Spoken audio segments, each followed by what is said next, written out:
In this video, I'll solve a problem using calorimetry, where we need to include not only changes in temperature, but also changes in phase. We have a cup with 200 grams of tea at 100 degrees Celsius. Tea is basically water. So we have water that's at the boiling point, and we want to bring the temperature down by adding 0 degrees Celsius ice. So the question is, if we know what our final temperature should be, how much ice do we need to add to our tea to bring it to this final temperature? So the way I'd like to approach this problem is to think of it like this. I have 100 degrees Celsius water, and I add into it some 0 degrees Celsius ice.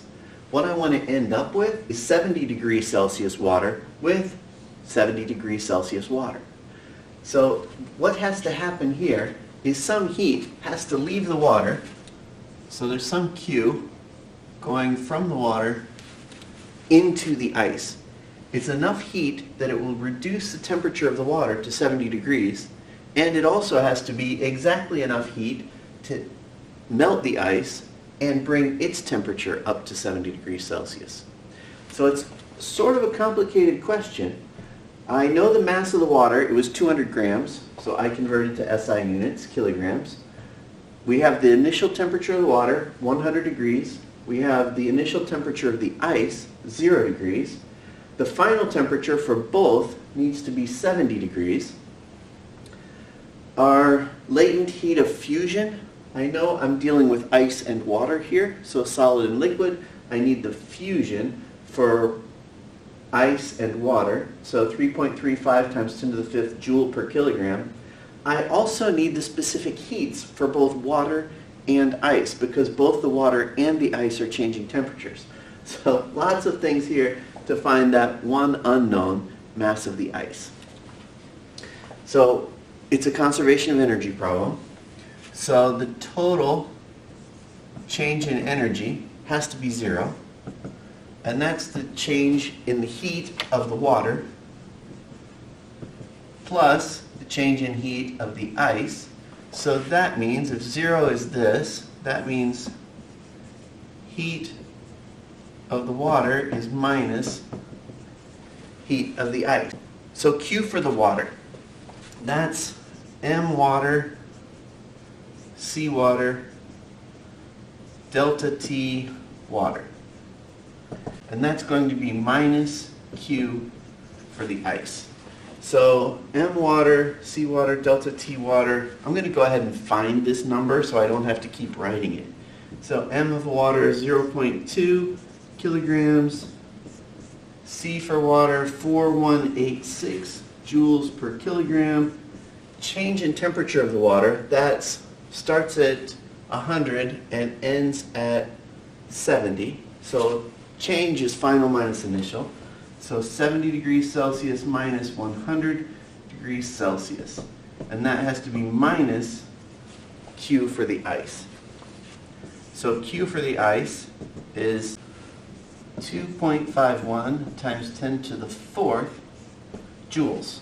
Joules because kilograms, oh, that should have been kilogram Kelvin. Kilograms cancel. That Kelvin cancels these degrees Celsius because this is a change in temperature. So the change in Celsius is the same as a change in Kelvin. So I can cancel the Kelvin with those Celsius. Alright, so now I have Q for the ice. So this has to be the amount of heat that's needed to first melt the ice and then increase its temperature to 70 degrees. So first to melt the ice, that's the mass of the ice, times the latent heat of fusion, because this is the transition from solid to liquid. Then also the mass of the ice times C for the ice times delta T for the ice. So this is, I can factor out the mass of the ice. So latent heat of fusion plus C ice delta T ice. And this is the one we're actually looking for, so I can solve for that.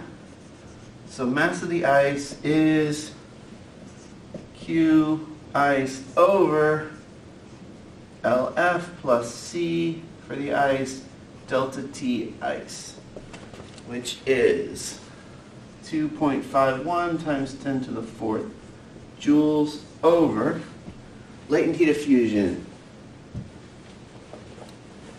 3.35 times 10 to the fifth joules per kilogram, plus C for the ice, 2090 joules per kilogram Kelvin, multiplied by delta T ice. So that's again the final minus the initial. So 70 degrees minus 0 degrees.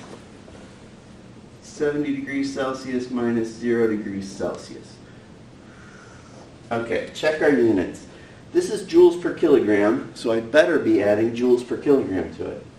This is joules per kilogram Kelvin, but again, since these are changes in temperatures, the Celsius cancels the Kelvin. And so now we've got joules over joules per kilogram, which is going to be kilograms. So we get 0.052 kilograms.